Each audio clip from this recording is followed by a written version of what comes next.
whether the team is performing clean or unsightly. We'll cover it all here on Washington Football Nightly. I, of course, am your host, Louie T. Thank you for joining me. Let's get to tonight's lead story.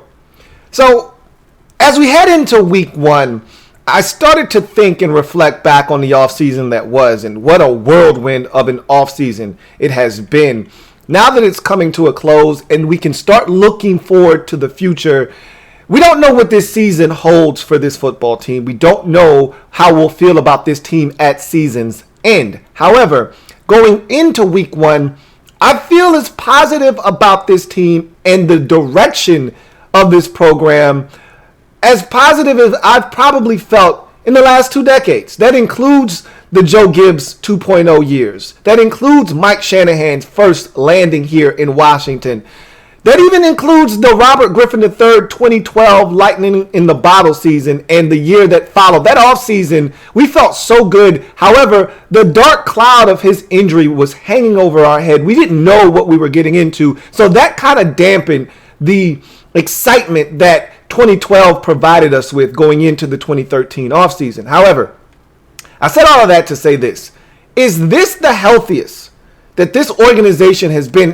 Now, I understand the entire Daniel Snyder sexual harassment or sexual misconduct at the workplace situation that's going on, and all of the different things that's going on with the minority owners. And there's a lot of stuff that, as fans, we shouldn't be worried about, okay?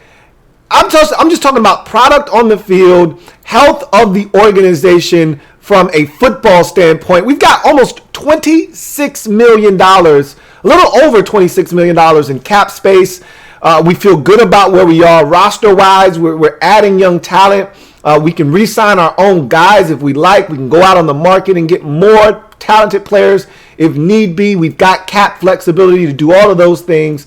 We feel like we have a potential franchise quarterback, and he's only in year 2, so you can build a winner around him before you have to pay him if he in fact proves that he is that guy this season. I think we're in a great spot. How do you feel about this football team? Do you feel like we're in as healthy a situation going into week one? Now, again, things are subject to change, and we could feel totally different about this team 17 weeks later going into the offseason. Again, we could feel like we're lost and that this organization is repeating the same old things, okay? But right now, with this coach-centric approach, with Ron Rivera in charge, with a guy coming in and really having the pulse of this organization, the fan base. You heard Rivera talk about trying to restore this fan base to what it once was. He remembers what it used to be like when he played with the Bears during their heyday with Mike Ditka as their head coach, coming in here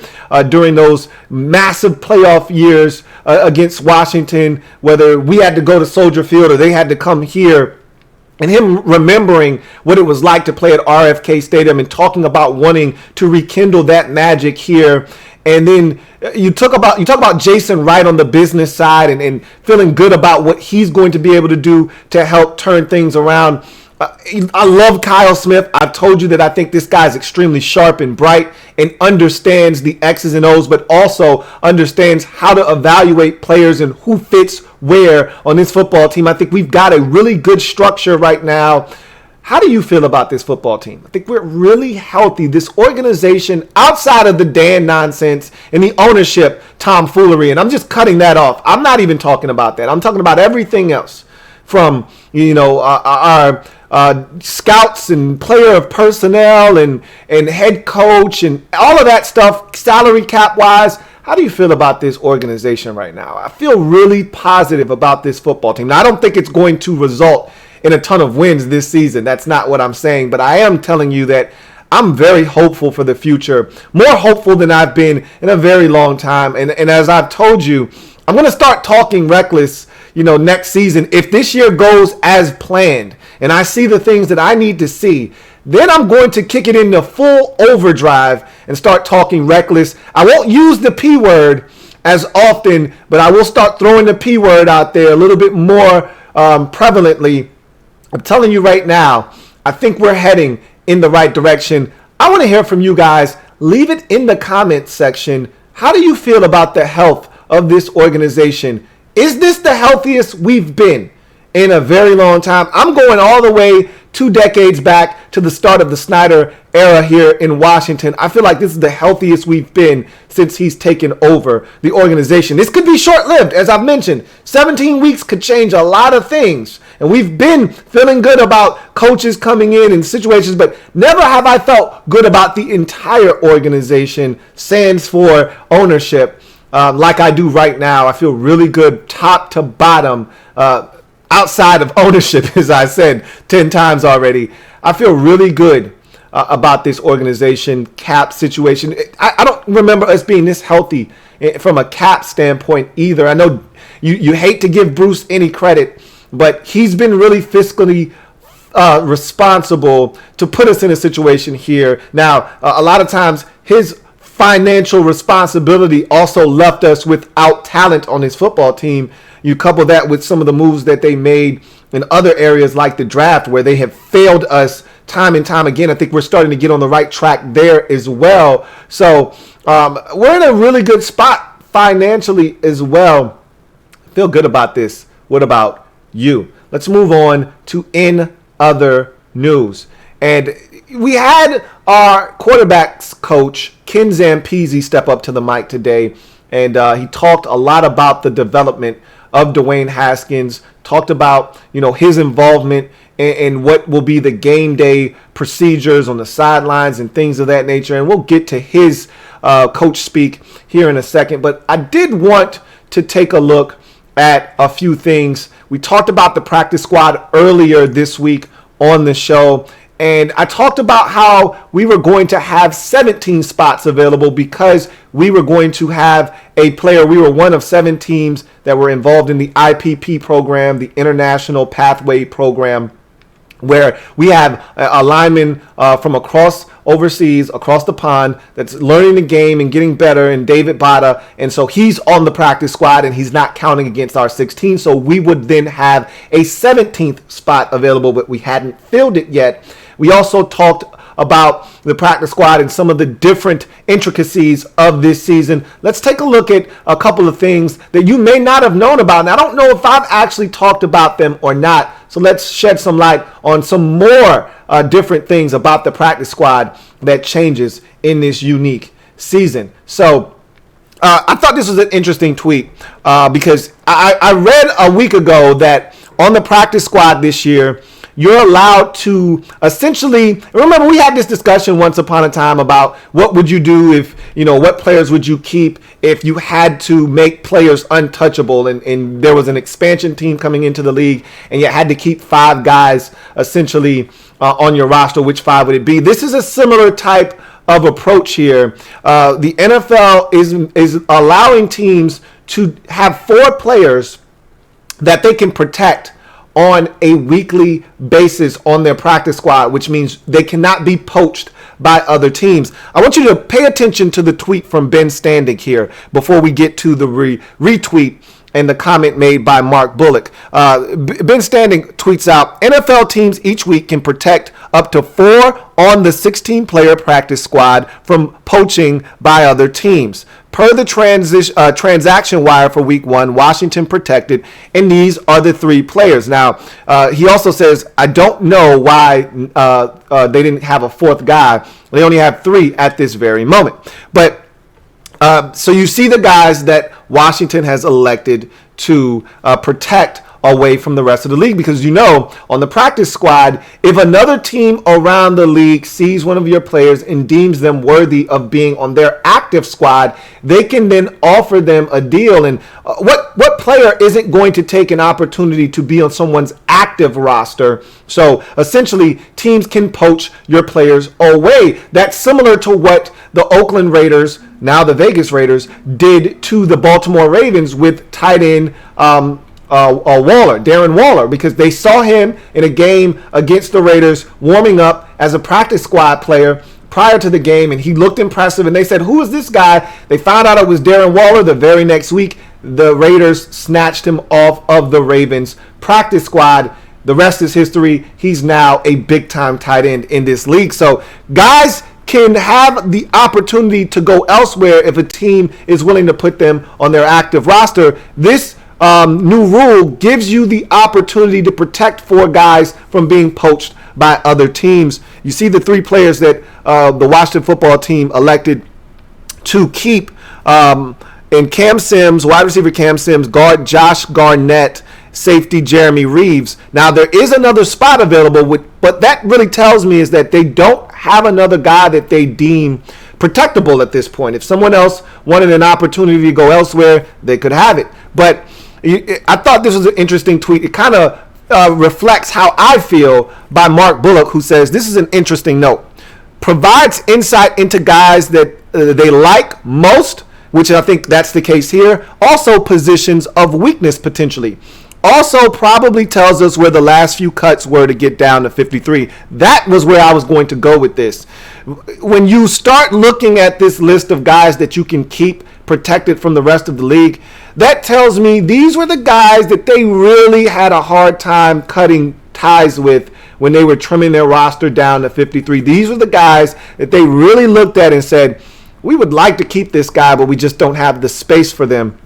Josh Garnett is interesting because I told you I thought he was just a camp body. I didn't expect him to be a guy that they really want to work with. But when you are a former first round pick, you're going to get opportunities in this league, and he comes from a program that Rivera has already said he respects in Stanford, and he respects their head coach and what they're able to do at Stanford, and they really produce a lot of good tight ends and offensive linemen. And so I think he looked at Garnett and said, this is a guy that potentially may have been a bad fit elsewhere. We may be able to take this guy, clean him up, and make him a serviceable offensive lineman. So they're going to continue to work with him. Cam Sims is a guy that they definitely wanted to keep. We knew that. I thought he was going to make the football team. And then Jeremy Reeves is another guy I told you they really like at the safety position. And so you see what they did here. I also want to turn your attention to this. Another tweet from Ben Standing, and he says, speaking of the practice squad, Washington signed place kicker Brett Maher. The team announced all 17 slots filled. Remember, I talked about 16 guys being signed and that there was a 17th spot available because of the International Pathway Program. Here's the 17th guy here in Brett Maher, and that's an interesting guy to have on the practice squad. I don't know, and I don't want to read too much into this. I think Dustin Hopkins is pretty safe. However, you know, having a guy like Brett Maher on the roster, on the practice squad rather, puts them in a position where, you know, if he struggles this year, they could, you know, start having competitions in practice and maybe go with Brett Maher. But I think this is more about having a guy that you like, that you trust, on your practice squad in the event that something happens to Dustin Hopkins during the year. You don't have to go scrambling around the streets, having 5 kickers come in for a tryout and having to pick out of the scrap heap that the rest of the league has rejected. You go and get the guy that you feel like can help you now, have him on the practice squad, and in the case of an emergency, you've already got a kicker that you're comfortable with, and you can just elevate him to the active roster. I think that's what that is more about. Less about Dustin Hopkins, more about just having that insurance policy already here so you don't have to go looking and searching for it in a year of COVID-19. Also, remember, Brett Maher is from Dallas. He's the guy that missed the kick against us a couple of years ago, that clanked off the upright when we beat them here a couple of years ago. So I'm not the biggest Brett Maher fan. Hopefully everything's good all season long with our guy, Dustin Hopkins, so we don't have to test out Brett Maher. Also, I wanted to talk about the injury situation. This is something that we touched on yesterday, and I want to continue with that theme. We'll start with our team first.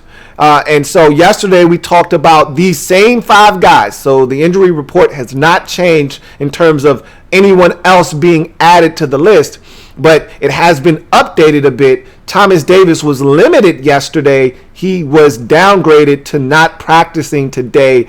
Looks like he probably won't play, if I had to guess, this upcoming weekend, which is perfectly fine. We have enough depth at the linebacker position. I think we'll be just fine if he's not able to suit up. Kendall Fuller still limited with that knee injury. Again, that's a cause for concern going into week 1. It wouldn't shock me if he did not play. And as I said yesterday, I do not want to rush him back. This is not a sprint, but rather a marathon. We need Kendall Fuller healthy moving forward. So if he cannot go, other guys are going to have to step up. Sadiq Charles limited with his calf injury. That's a guy that we'd like to see get healthy, but at this point, I think even if he is healthy, I don't think he's a guy that could be thrown into game action at this point. So I'm still leaning towards Cornelius Lucas being the guy that gets called upon if anything were to happen to either one of our tackles. Jonathan Allen, his knee, full go. He was a full go yesterday. So I'm pretty confident at this point he's going to play. Same can be said with Antonio Gandy Golden, the Gandy man. He was in the concussion protocol, which is why he had missed so much time at the end of training camp. But he practiced fully yesterday, practiced again today full as well. I surmise he will be all systems go come Sunday as well. As we turn our attention to the Philadelphia Eagles injury report, this was provided to us via Twitter by the Eagles official Twitter account. As you look at some of their guys, Javon Hargrave, injury to his pectoral muscle and his hamstring, did not participate in practice.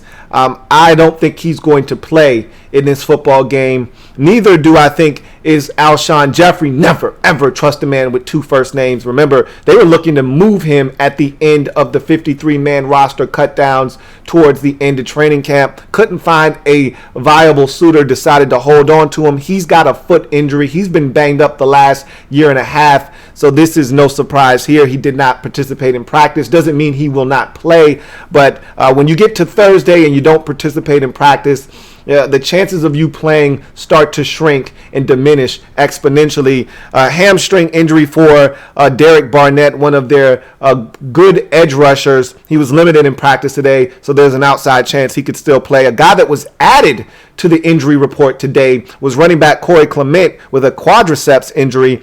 He was limited in practice today. That's something to watch, because that's a guy that they were probably going to have to hand that football off to, with Miles Sanders, who is also on this list with a hamstring injury. He's most likely going to play. However, I was talking to an Eagles fan yesterday. He had a great comment, and so if you want to check that out, look in the video for yesterday's Washington Football Nightly. He left a very detailed rundown of the Eagles players that were on the injury report and how they've been performing in practice. He talked about Miles Sanders being a guy that more likely than not is going to play, but probably going to be scaled back a bit, which is great news for us because he is a really dynamic running back. He said we're probably going to get more of Corey Clement and some of their other guys. Well, Clement now is on the injury report, so that's something to keep an eye on. Look, the Eagles aren't really a run-based football team anyway, so if the running back position is a little bit banged up, they'll be just fine. Okay, they've got plenty of backs, and they also they spread you out. They go out of the gun a ton.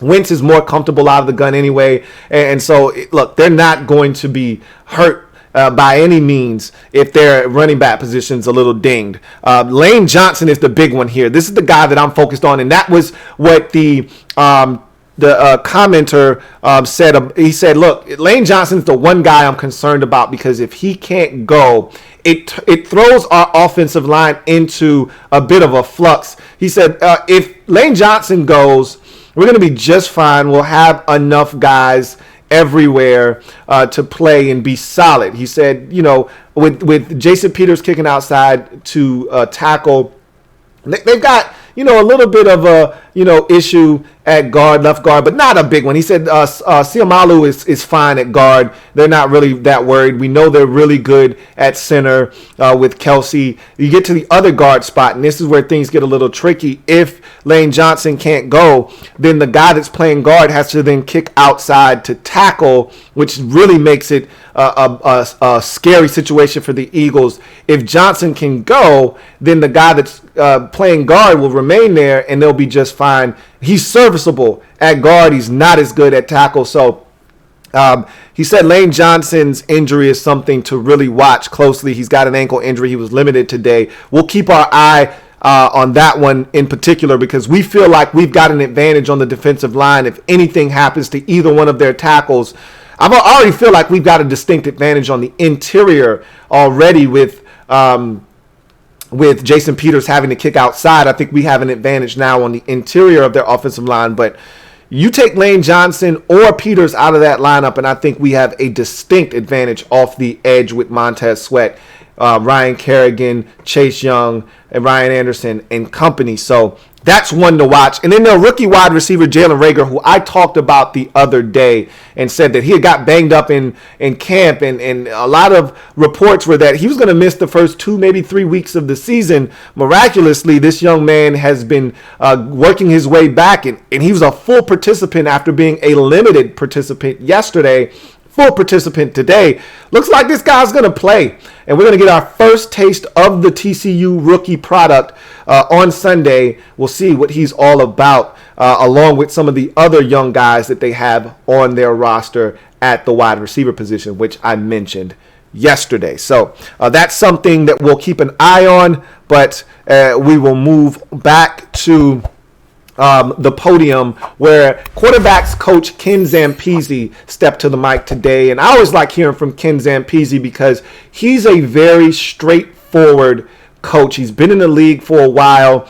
He's part of a football family. His dad was a tremendous offensive coordinator back in the day. And so he's been around football his entire life.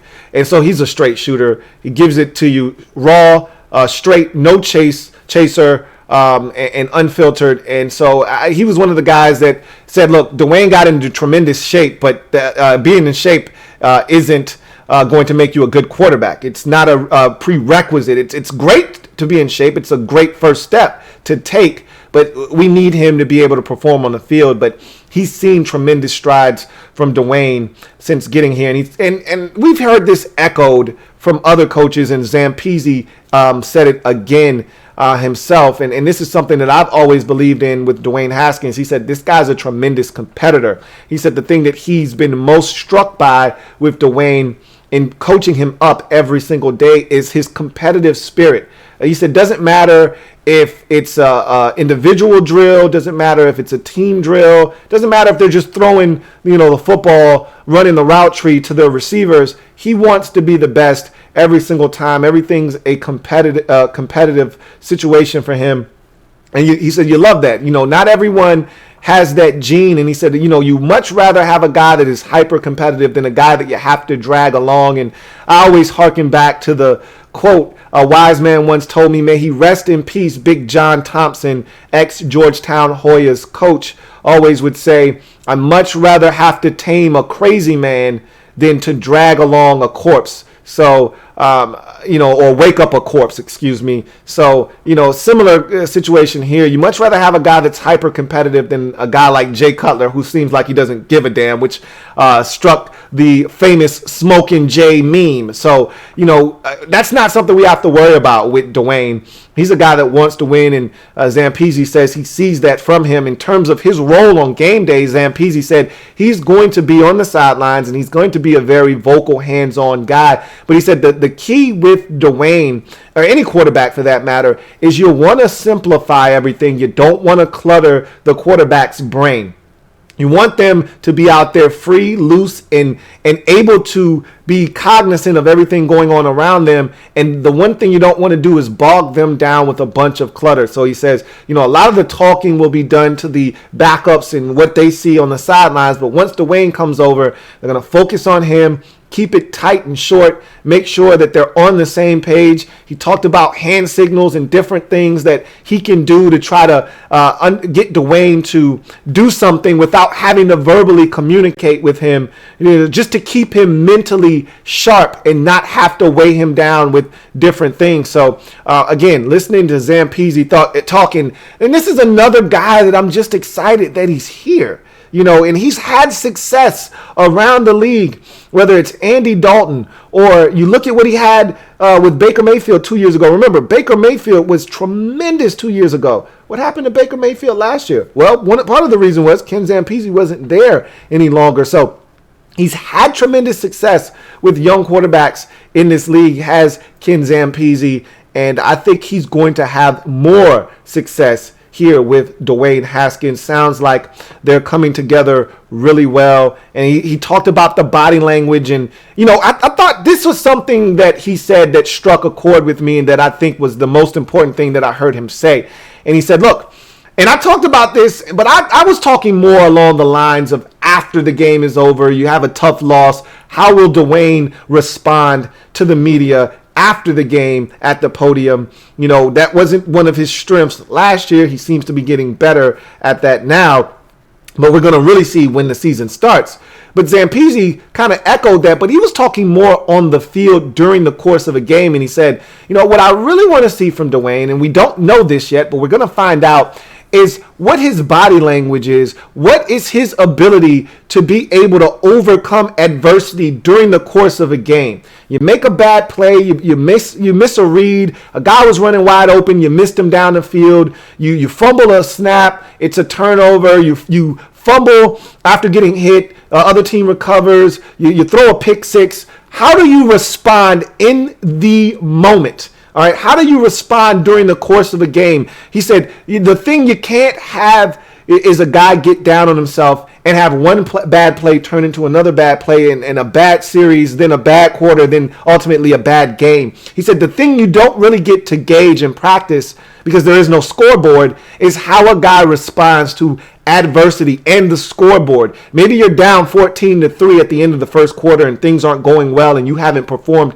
at your best. Are you going to allow the poor start in the first quarter to affect your second quarter and then that first half of football and that bleeds into the second half? Or are you going to respond and keep that positive energy going and be able to overcome a slow start? As we've seen the elites like Patrick Mahomes, for instance, last year in the postseason, he was down in not only the divisional round and massively down 24-0 to the Houston Texans early in the second quarter. He kept it positive, and next thing you know, they were up big at halftime. Same thing in the championship round, down 17-7 early to the Titans. Didn't matter, rallied the troops. Same thing in the Super Bowl, down 14 points late in that ball game, down 10 points with 5 minutes left in that ball game, and they end up winning that game going away. So again, how do you respond to the scoreboard in the adversity of the situation? That's something he wants to see from Dwayne. That's something I want to see from Dwayne Haskins as well. I thought it was a good talk from quarterbacks coach Ken Zampese. Looking forward to hearing from him on a weekly basis. As we move on to our next topic, and it's behind enemy lines. Now, I know I promised you guys that I would have a special guest. However, we were not able to link up and come together and find a common time that would allow us to get this video out on time.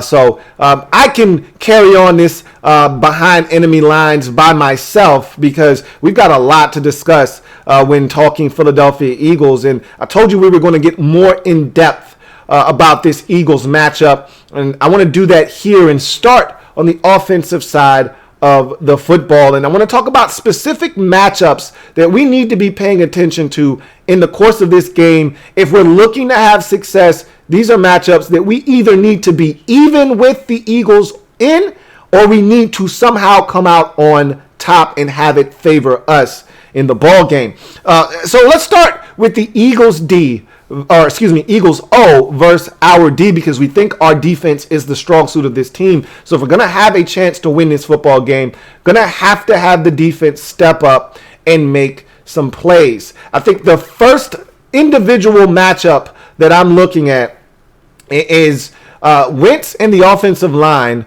versus our defensive line. And I think that is a key matchup in this football game for a number of reasons. Number one, the Eagles' offense runs through Carson Wentz. It runs through the quarterback position. Their offensive line is underrated. We talk about offensive lines in this league, especially in this division. The first team that everyone wants to blurt out is the Cowboys. Well, when healthy, the Eagles' offensive line has been just as good, if not better, than the Cowboys' offensive line at times. And so when I look at this offensive line, they can present problems for us if we cannot penetrate that offensive line and we can't get to Carson Wentz. But I think we're going to be able to do some damage in this particular game. But the key then becomes, Can you contain Carson Wentz? Can you not allow him outside the pocket? Can you keep that magic contained? I talked about this yesterday, so I don't need to keep rehashing the same thing over and over again. You guys know, if you've been watching this series the last 3 years, Wentz has done something in every single one of these games to break our back at some point in every one of these games.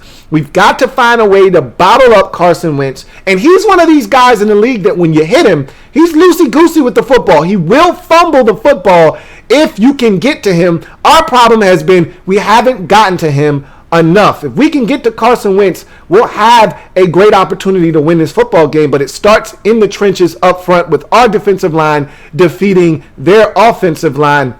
I think we're going to have some key matchups inside. Isaac Seumalo is starting at left guard because of the injury to their left tackle. Because Jason Peters has to kick outside, Isaac Seumalo has to now play left guard. So for me, I think that's one of those positions that you take a look at, and I think they're going to be running a ton of stunts to try to take advantage of the interior of this Eagles offensive line. And one of the things Chase Young did exceptionally well at Ohio State was run twist and stunts. He was a great twister, looping inside off of a stunt to the outside by a defensive tackle, and I think he's a guy that is a problem coming inside. I think we're going to see a lot of these twists and stunts in these games run by these defensive ends to try to free them up, get them in space one-on-one with guards, or hopefully tie up that guard. He can't come over fast enough.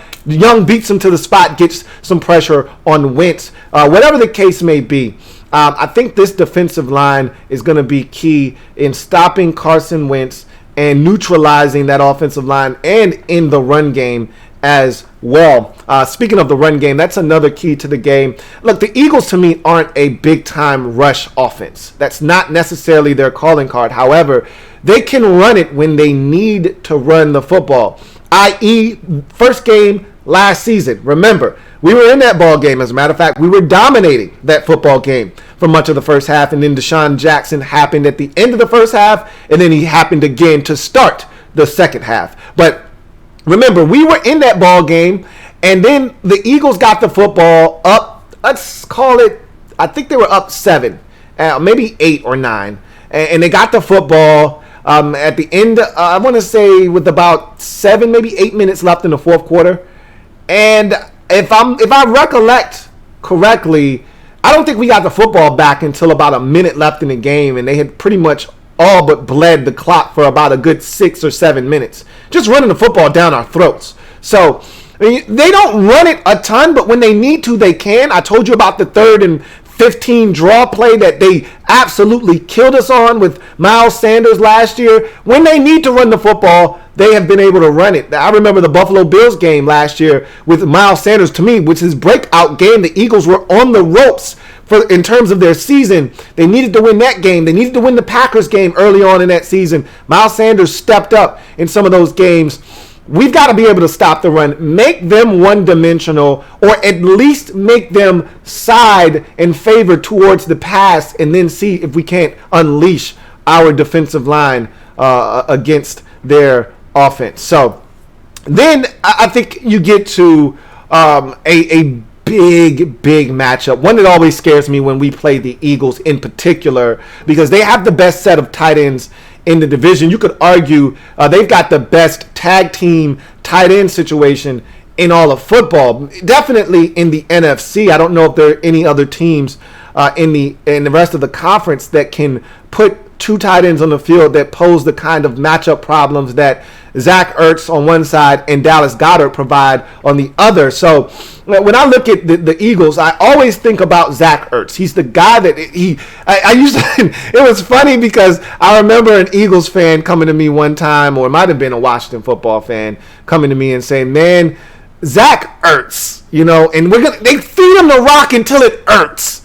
And it always Ertz us. I remember that game on a Saturday when it was end of the season, week 16. We stunk that year, but, we were in a dogfight with the Eagles, and Zach Ertz absolutely murdered us. I think he had like 16 or 17 catches in that game. It was ridiculous. Ertz has always been a Washington killer.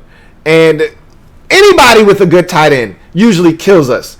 And the Eagles have two of the better tight ends in the league. So in my mind, how are we going to defend them? How are we able to slow them down is going to be a key matchup. Wentz loves going to Zach Ertz. It's his favorite player to go to in critical situations. They're best friends on the team. So there's a connection there between the two of them. And when he feels like he's in trouble, 3rd and 7, 3rd and 9, when the game's on the line, Ertz is usually the guy that he's looking for. Goddard is another target. Tight end is the quarterback's best friend over the middle of the football field. And these guys know how to run routes. They're both athletically gifted. They both know how to get open. We've got to do a quality job. I'm not saying shut these guys down. I'm just saying slow these guys down. Don't allow them to molest us and hurt us on third downs. 3rd and 4, don't allow them to get a 6-yard gain. 3rd and 7, don't allow them to get an 8-yard completion and move the sticks. In the red zone, don't allow these guys to be big targets that are open. Find ways to slow these guys down. And I think it's going to be a big matchup between their tight ends, our linebackers, and safeties on Sunday. That's going to be a critical matchup. If we don't win or at least break even in that matchup, it could be a long day for this Washington football team defense. And then you get to 3rd downs. I think this is critical. It's crucial. It's something we've struggled with the past 3 or 4 years. We've got to find a way to get off the field on 3rd downs. I cannot emphasize this enough. We do not have the ability to stay on the field 3rd down after 3rd down, 1st down after 1st down, and have the kind of success that we want if we're continuously giving it up on 3rd downs. That was a problem last year. I think it's going to be less of a problem this year with Chase Young because of the pressure that we can provide now on 3rd downs. But however, we got to still see it. We feel good about this defense. We think that they're much improved. And with Del Rio pulling the strings, they'll be able to do some creative things to get us off the field on 3rd downs. He talked about that. It was the first thing Del Rio talked about when he got here was that, they were pretty damn bad on 3rd downs. We've got to clean that up. It has to start week 1. We cannot get off to a slow start on 3rd downs like we did last year, where we were absolutely one of the worst historically on 3rd downs early in the season last year. We were giving it up at almost a 70% clip last year over the first 4 games of the season. It was utterly ridiculous. The inability to get off the field on 3rd downs. We have to get off the field on 3rd downs versus the Eagles, or they will beat us in this football game. You go to our offense versus their defense. And the first thing I want to talk about is something that the coaching staff has stressed all camp long, and that's tempo. I feel like we need to control the tempo of this game. We need to control the pace. I'd love to see them come out first possession of the game, go no huddle. Speed up the tempo, change it up. Nobody has played an NFL game. Okay, no preseason to get these guys a little bit of game win. And so, again, a lot of these guys are going to be winded. That's why it's going to be imperative that you have a rotation, because nobody has had game action. And there's a such thing as game legs. Nobody has them. I'd love to see them come out at some point. It doesn't have to be the opening possession of the game. I'd like to see them at some point change tempos. Get to the line of scrimmage. Snap the football quickly. No huddle. Get to the line. Give Dwayne some things he can handle. Let him get up there, bark out the orders, and get these guys going. Trap those guys that are on the field, and really put the pressure on this Eagles defense to adjust. I'd like to see them. They've been stressing tempo. Well, let's see it. Control the tempo of this football game from an offensive standpoint. Establish balance. And when I say that, I'm not looking for us to be a smash mouth. I know a lot of you like, smash mouth football, want to go back to being the Hogs.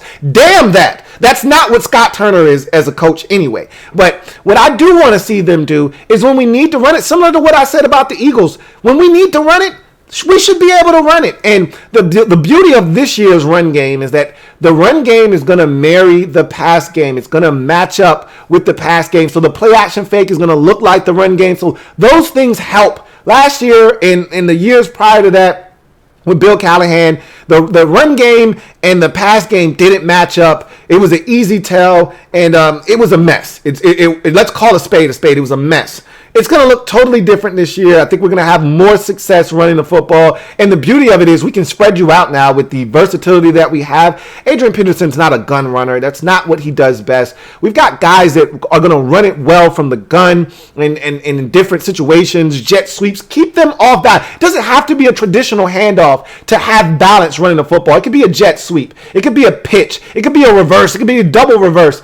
All of these things keep the defense honest, and that's all I'm really looking to do is keep the Eagles on their heels by establishing some sort of balance in this football game. It doesn't have to be 27 passes and 27 runs. It doesn't have to be 27 passes and 25 runs. It could be 37 passes and only 20 runs, but it's how you mix those in that keeps the defense on their heels. They need to establish some semblance of balance in this football game.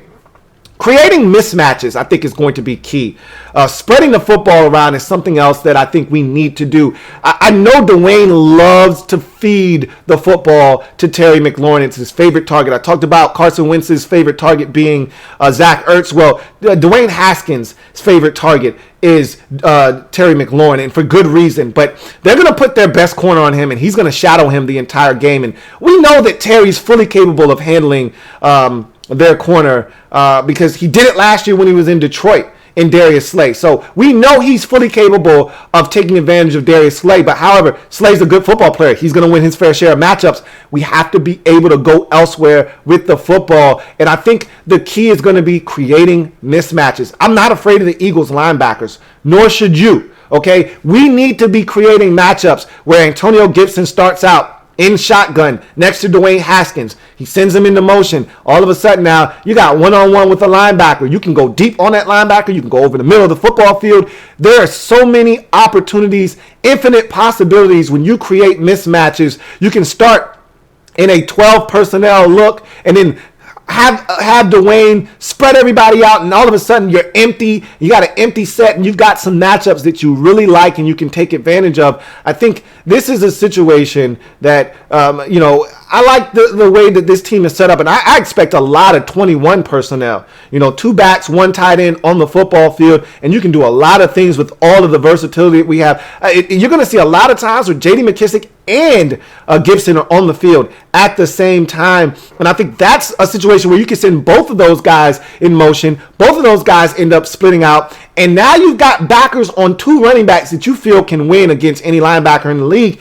Creating matchups are going to be key. Send Terry into motion. Now you can't jam him at the line of scrimmage. Come out in some bunch sets so they can't get a jam off, and you get free releases, and now you've got a little bit of space to work with. Find ways to create matchups that benefit this football team. I surmise that offensive coordinator Scott Turner and company will do exactly that. And Dwayne has to distribute the football to the open guy. Cannot lock in on one receiver. If it's not there, check it down. A wise man once told me you cannot go broke making a profit. And finally, this always seems to bite us in the ass against the Eagles. We have to limit the mistakes. I don't think we're going to play mistake-free football. We're probably not going to be clean the entire game. It'd be nice if we were.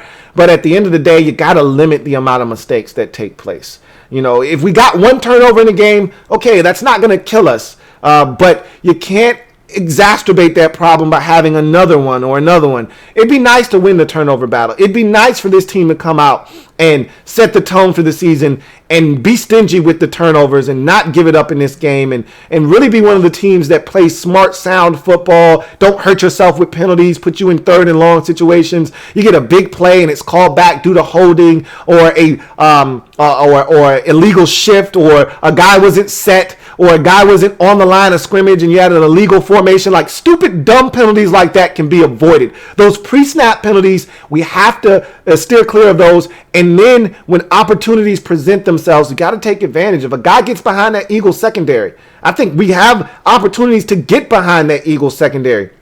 Got to take advantage, cannot miss. We have to limit the mistakes and take full advantage of opportunities. Those are my keys to the game. And so with that being said, that is Behind Enemy Lines. will now go to the close of the show. I thank you guys for joining me as always on Washington Football Nightly. We'll be back again tomorrow. We'll wrap up all of the happenings of the week, and you'll get my prediction for the game score and more. Until then, you guys, take it easy, stay safe, and remember, if it's not your man, Louie T, it's not the best NFL coverage. It could be. Until next time, you guys, take care. Have a good one. Here comes the diesel. Here comes the diesel. There's the snap, hand to Riggins. Good hold. He's got the first down to the 40. He's got